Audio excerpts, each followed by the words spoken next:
Hoy en Es la Hora de Opinar con Lisa Sánchez, Carlos Pérez Ricard y Fernanda Caso vamos a discutir sobre las amenazas de Donald Trump a México por los carteles de la droga. Después viene Gonzalo Monroy para hablar de los resultados del primer trimestre de este año de Petróleos Mexicanos y el anuncio de inversión de la Comisión Federal de Electricidad. Así que quédese aquí en N+ Foro, que ya comenzó la hora de opinar.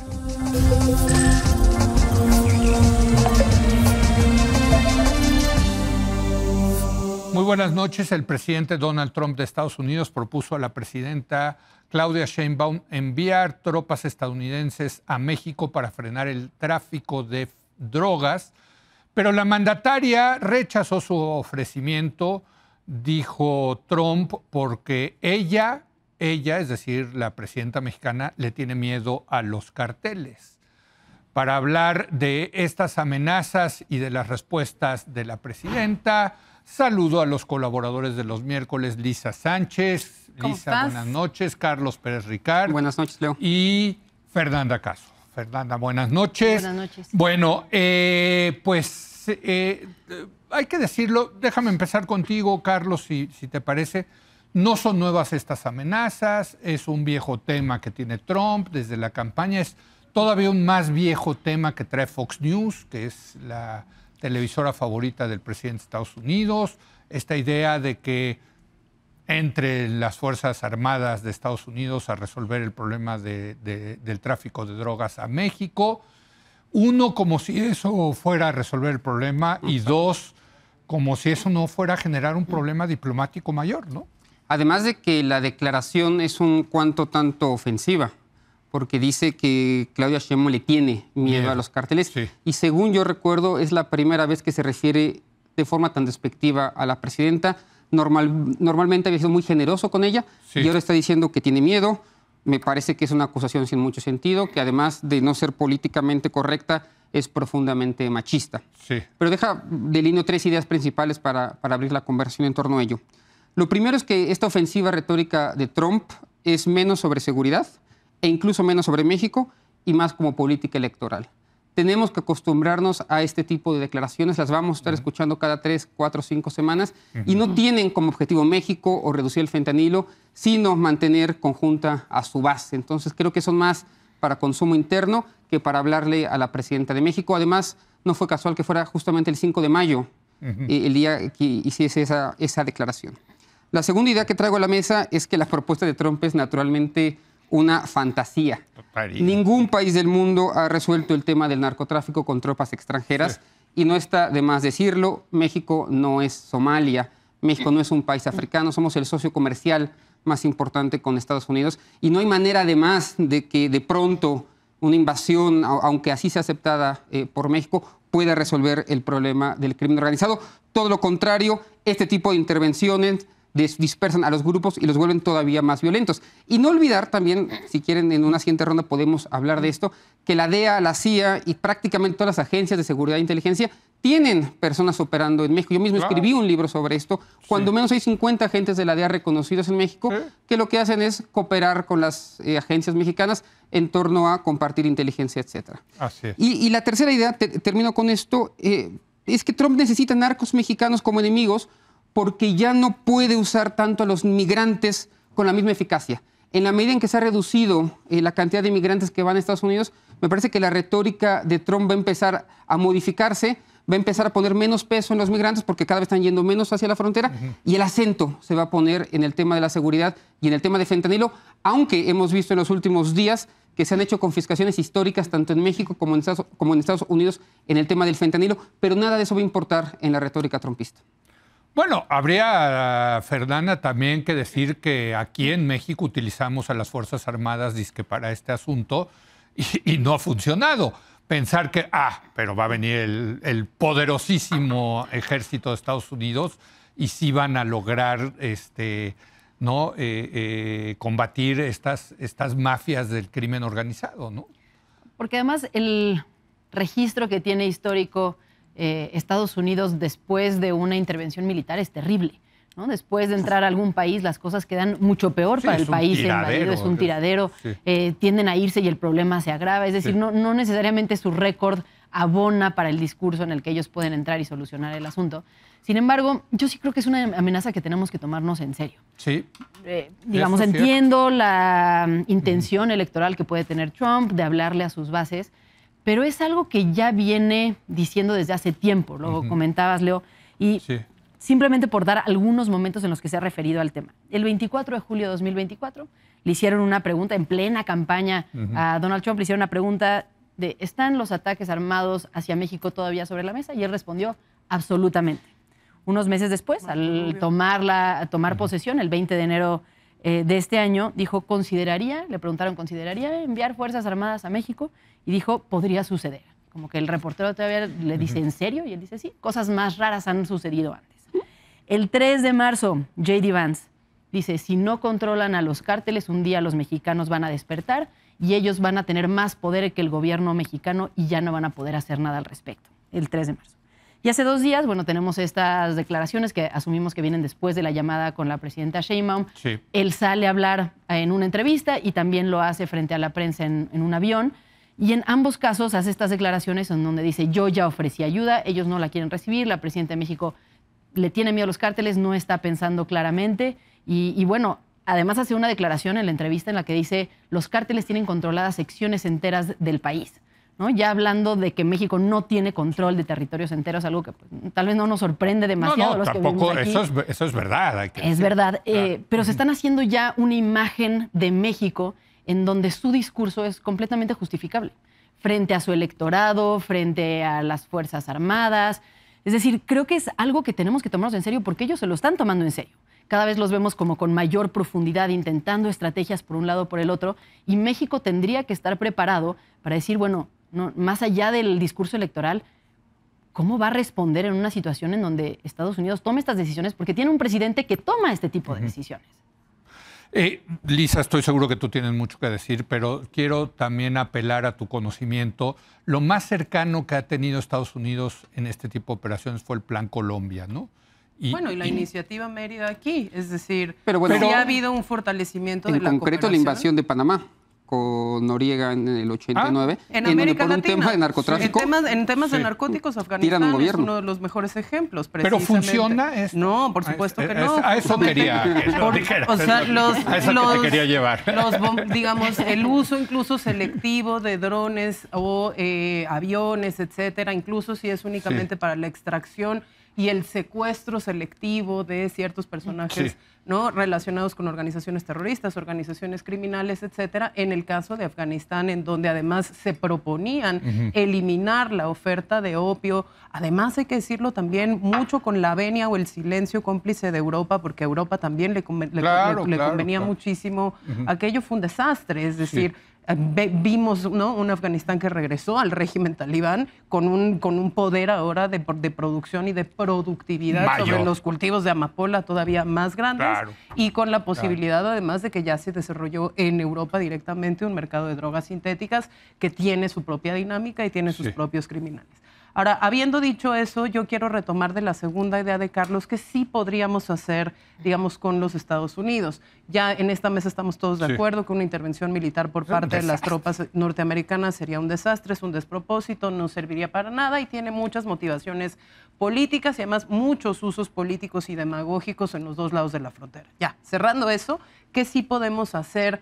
Digamos que en México necesita hacer y donde México podría recibir ayuda técnica, económica, acompañamiento en materia de evaluación, no solo de Estados Unidos, sino de muchísimos otros países, en el tema de la judicialización y en el tema de las sentencias condenatorias por estos delitos, es decir, la investigación, la procuración y la impartición de justicia en temas de delincuencia organizada y de narcotráfico. Y yo le traje a la audiencia nada más unas cifras para que veamos dónde sí realmente necesitamos ayuda y dónde podríamos poner el ojo, además de las tradicionales cifras de incautaciones, detenidos, etcétera, que han sido las mismas desde el sexenio de Calderón y no necesariamente que esas métricas crezcan, nos han traído menos organizaciones criminales, menos violencia, menos victimización, ni menos recursos económicos en manos de las organizaciones criminales.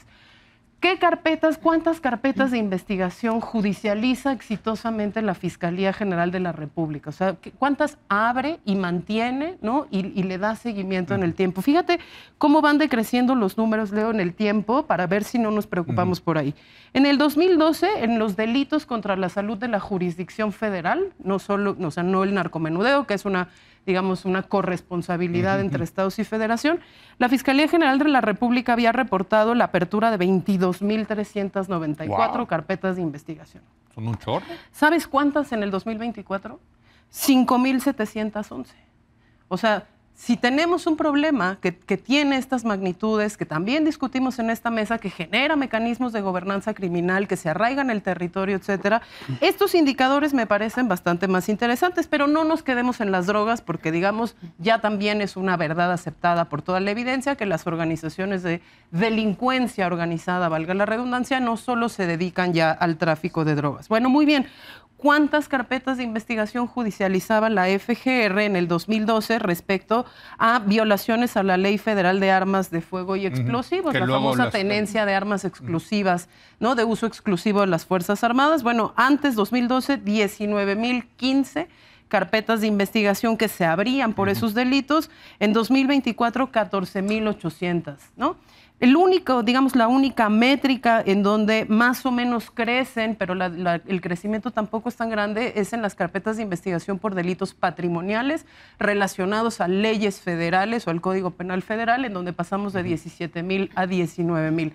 Por todas las métricas que se quiera juzgar realmente qué tanto el Estado mexicano está investigando y dictaminando, llevando a tribunales casos relacionados con delincuencia organizada, que podemos hacer proxies a partir de estas métricas, porque son leyes federales, autoridades federales, delitos relacionados a esto, estamos mal, muy mal. Sí. Y ahí sí podríamos tener una agenda de colaboración bien constructiva, bien binacional y quizás con un poco de suerte, un poco más efectiva que andar perdiendo nuestro tiempo con esto. Estoy completamente de acuerdo contigo, pero eso no está en la agenda de Donald Trump. Porque regresamos a la dinámica Para empezar, política. porque él no cree en la ley y siempre ha tenido una relación muy conflictiva con la ley. Él. O sea, no es un tipo que, digamos, diga, la solución está en el Poder Judicial o en las fiscalías, ¿no? Entonces regreso, ¿no?, al tema militar. ¿Qué están pensando? O sea, puedo creer que haya un ataque de drones, por ejemplo, que sería gravísimo y pondría en un predicamento a la propia presidenta. Claro, por eso. Pero eso sería lo más fresa, digamos, ¿no? Un ataque de drones a laboratorios, no sé. Pero ya lo que dicen boots on the ground, ¿no? O sea, botas en el territorio, que vengan un grupo especial y mate no sé, al Mencho. ¿En qué están pensando? Sí. O sea, no sé si ustedes lo han imaginado, Carlos. Para responder a eso y a lo que planteaba Lisa, es ¿por qué no apuesta por la justicia y por la seguridad? Porque no le interesa la justicia. No, pero claro que no. Ni el tema. Yo pienso que le interesa en todo caso la Sí. seguridad, pero le interesa la seguridad sin justicia. Sí. Y eso a largo plazo no funciona. Pero no le interesa en absoluto el sistema de justicia. Totalmente. Le interesa el tema de seguridad. Y mucho menos el mexicano. Y mucho menos el mexicano. Tampoco en Estados Unidos, evidentemente. Claro, ¿no? claro. Ahora, cuando traes el tema de invasiones o intervenciones militares de Estados Unidos hacia América Latina, así de bote pronto se me ocurrió, ya lo dije, el tema de Panamá, en donde realmente llegan, secuestran al presidente Noriega y lo llevan a Estados Unidos, me parece que sigue preso en Estados Unidos. Sí. Tenemos ejemplos en Bolivia y en Perú, en donde militares estadounidenses llegaron y realmente secuestraron personas, se quedaron por mucho tiempo interviniendo en zonas rurales. Y, por supuesto, el caso de Colombia, con el Plan Colombia, en donde a día de hoy hay bases militares de Estados Unidos en Colombia. Y la extracción que vimos esta semana de personas en Venezuela, ¿no? Bueno, que también frente a Venezuela también ha sido enorme, Guyana. Hay muchos casos. América Latina tiene un historial de intervenciones de Estados Unidos en donde hay malas métricas, en donde hay malos objetivos y donde hay malos diagnósticos sobre cómo enfrentar el tema de la guerra contra las drogas. Ahora bien, ya volviendo a México, lo que quiero... Perdón, y en nuestra propia historia tenemos también, o sea, a ver, cuando Villa se pasó de lanza, vamos a ponerlo así, y fue a invadir Estados Unidos. Y fue un gran fracaso, además. Bueno, vino la famosa exponición punitiva, liderada nada menos por Pershing, por el general Pershing, que fue el que ganó, el que abrió Japón. y fracasa. Pocos saben, pero venía el general Patton, todavía era, creo que oficial menor en aquella expedición. Nunca lo agarraron. En respuesta a la invasión en el Álamo de Columbus, ¿no? El exacto. último, Columbus la última gran invasión sobre Estados Unidos. Sí. Luego solo vino el 11 de septiembre. Y es increíble, ¿no? Porque no recuerdo otra invasión a Estados Unidos pero nunca agarraron a Villa. Nunca lo agarraron. Y trajeron los mejores armamentos de en ese momento, ¿no? Y estuvieron meses. Estuvieron meses y pues es que ahora, así no funciona. Lo que sí quiero recordar es dónde estábamos hace un año, en esta mesa, discutiendo la relación con la DEA y con la CIA, lo que estaba pasando. Sí. La DEA filtraba información al New York Times. Sí. Estaba realmente peleando el gobierno de México con Estados Unidos. Sí. En el peor momento de la relación bilateral. Aquí lo hablamos en esta mesa. Sí. Hoy es otra cosa. Sí. Acaba de estar, ¿cómo se llama? John Ratcliffe, el actual director de la CIA, en una audiencia en el Congreso y no vieran lo bien que habló de los esfuerzos mexicanos. Sí. Acaba de estar el nuevo administrador de la DEA también en el Congreso y habló muy bien de los esfuerzos mexicanos. Se están empezando a entender.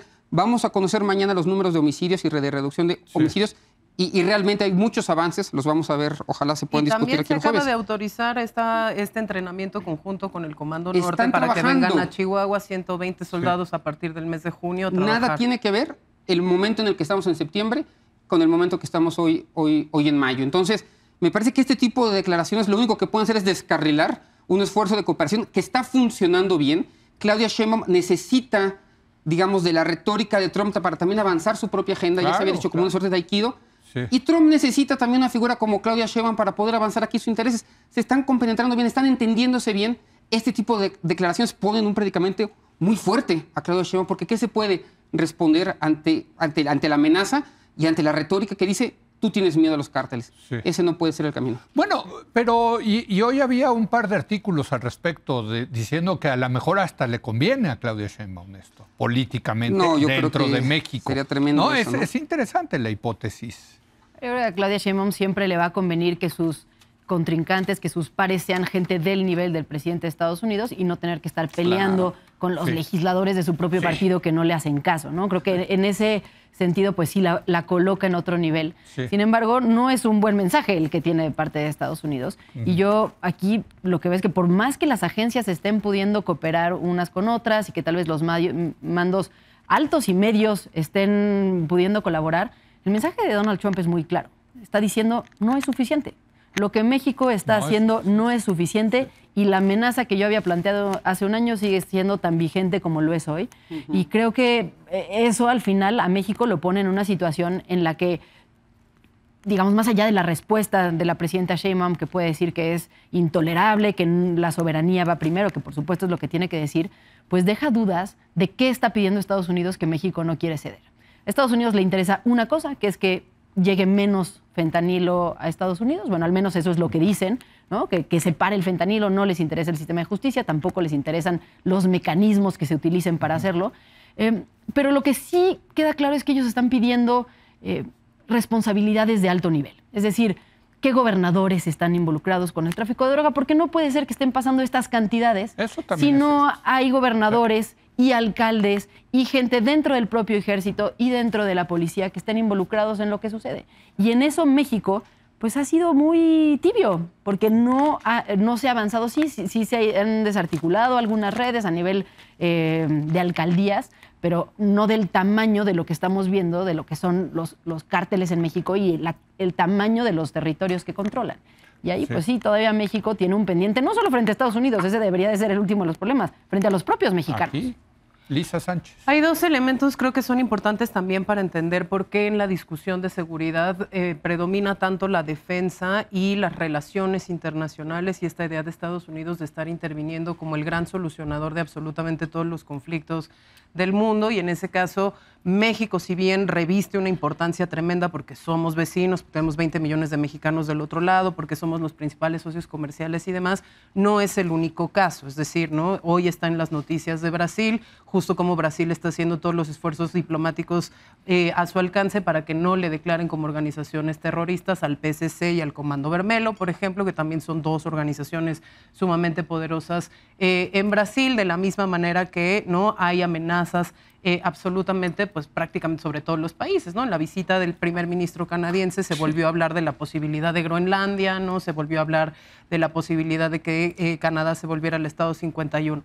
Pero, digamos, al margen de que hay un tratamiento muy particular de las relaciones internacionales a partir de la agenda de seguridad, hay otra cosa que está pasando en Estados Unidos y que es muy grave. El propio sector defensa tiene en este momento conversaciones sumamente difíciles y divididas sobre cómo ha sido la conducción del Pentágono, de la CIA, de la defensa, de la propia seguridad cibernética de la Casa Blanca. Ha habido escándalo tras escándalo sobre, ¿no?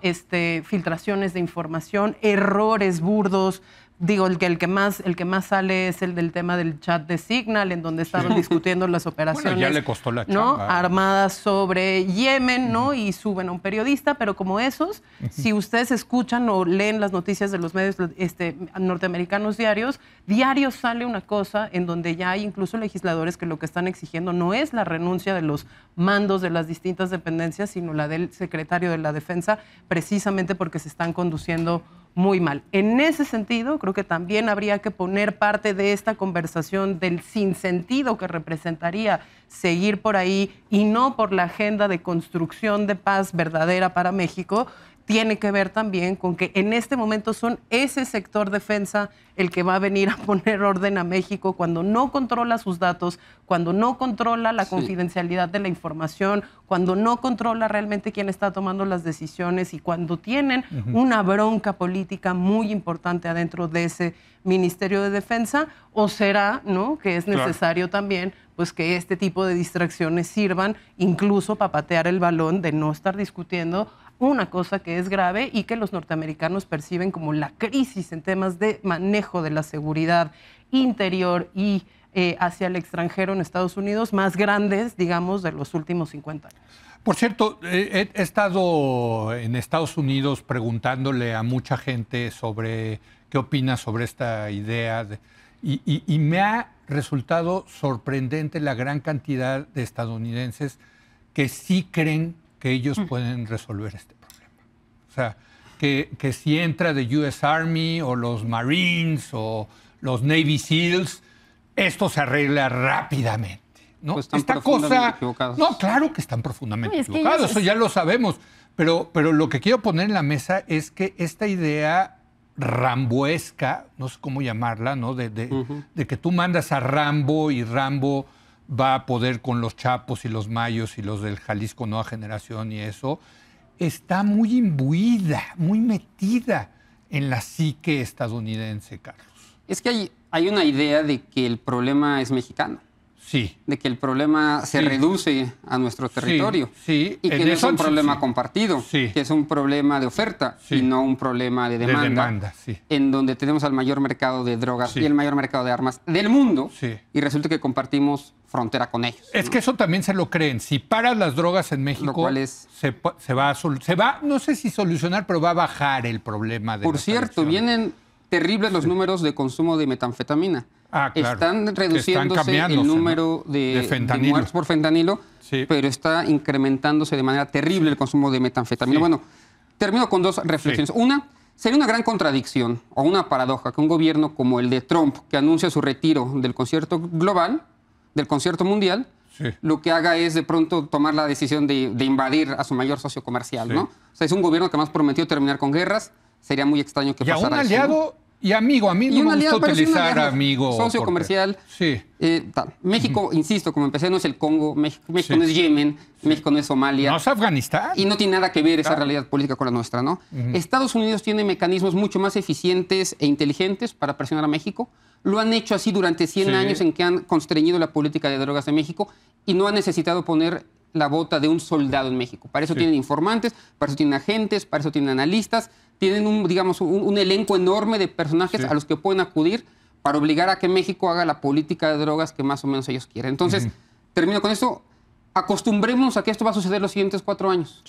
porque estamos en un estado casi de excepción con Estados Unidos. Va a seguir pasando, pero como dice Claudia Sheinbaum, cabeza fría y contestándole, como de hecho le contestó directamente, diciendo, no voy a entrar en polémicas con el presidente Trump, lo que tenga que hablarle a él, se lo voy a decir directamente por teléfono. Totalmente.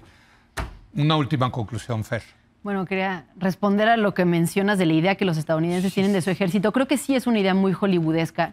Creo que ellos sí están convencidos de que lo que hace su ejército en el lugar al que va es absolutamente eficiente y efectivo. Tienen poca información y se discute poco aquellas fallas. Sigue habiendo como esta idea de los militares como estos héroes de los que no se puede hablar mal, ¿no? Y lo vemos cuando entran en un avión y todo el mundo les aplaude. Este reconocimiento que hay es una cosa cultural muy profunda. Sí, que por un lado tiene una parte, bueno, que ha sido positiva en su construcción cultural, pero por otro lado es terrible porque justamente estas cosas que se van construyendo de manera mediática, que el presidente Trump ha ido poniendo sobre la mesa en entrevistas, en discursos, para la gente ya empiezan a sonar bien, que a mí me preocupa, una vez más, por la misma razón de que yo creo que tenemos que tomárnoslo en serio, porque funcione o no funcione, es algo que yo no veo a Donald Trump que le temblaría la mano para hacer.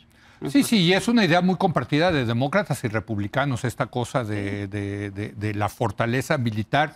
Ya se les olvidó Vietnam, desde luego, el tiradero que dejaron en Irak, en fin, muy cómodamente van arreglando las piezas de la historia para que encajen en su narrativa, pero sí, o sea, de verdad, con gente universitaria, con profesores, con gente común y corriente, siempre lo trato de platicar y sí, nosotros lo arreglamos, no se preocupen. Además, en 15 minutos, como diría el clásico. Listo. Habrá que recordarles muy rápidamente a manera de conclusión dos cosas. Ellos son malísimos en conflictos de baja intensidad. Mencionabas Vietnam y todos los demás. Claro, Esto sería un conflicto de esa naturaleza. No es una guerra entre dos ejércitos en el sentido tradicional. Sería un conflicto de guerra de guerrillas y eso le ha resultado siempre muy mal a Estados Unidos. Segunda cosa que habría que recordarle a los norteamericanos, bueno, además de que les va, digamos, como muy mal en esto, hay otras maneras, digamos, como de gestionar este tipo de conflictos y aunque para ellos, digamos, no sea su mayor interés ayudar al fortalecimiento de las instituciones en México, que sí lo fue las 2 décadas pasadas, hay que recordar, yo iba a empezar este segmento con el tema de Iniciativa Mérida, nadie invirtió más en el sistema penal acusatorio con un muy mal socio en el gobierno mexicano que el gobierno de los Estados Unidos. Calderón, claro. Ellos mismos van a tener que empezar también a solucionar con nosotros esos problemas de demanda y esos problemas de criminalidad. Y ahí vamos a ver también pues, cómo se pone esa relación bilateral y esa colaboración ahora con el acuerdo ya de culpabilidad de uno de los hijos del Chapo Guzmán. Eso está y ese juicio, pues que sí va a empezar a poner un poquito más de presión política sobre cuál es la información que se comparte allá en los participantes políticos y las autoridades que sí se benefician de la gestión de esas economías ilícitas y que sí se benefician de que en México exista ese estado de guerra permanente en el que llevamos, porque no olvidemos, ¿no?, que aquí militarizamos y además esa militarización de esa seguridad generó la paramilitarización de las propias organizaciones criminales, haciendo que el uso de la violencia sea la estrategia preferida y nos tiene pues enfrascados en este conflicto permanente en el que estamos hoy. Entonces, bueno, vamos a ver cómo se pone eso con los siguientes desarrollos y simplemente insistir, aunque a Donald Trump no le interese, a nosotros sí nos interesa la agenda de México. Esa no es la vía, hay otras y más urgentes. Totalmente de acuerdo. Sí. Y se va a poner bueno, con uno de los hijos del Chapo declarándose culpable. Y el Mayo Zambada. Bueno, pues a ver y que además se van a mezclar esos dos procesos. A ver qué tanto escuchamos, porque también al declararse culpable se publica mucho menos información. No, se publica, claro. O sea, la información se la van a sacar en privadito. Es una impunidad brutal. Así es. Pero bueno, gracias. Como siempre, un privilegio tenerlos aquí en la mesa de los miércoles. Gracias a Lisa, a Fer y a Carlos. Regresamos con Gonzalo Monroy para hablar, pues ya también nos tenemos que empezar a acostumbrar de las desastrosas finanzas de las dos principales empresas del Estado mexicano, Pemex y la CFE. Regresamos.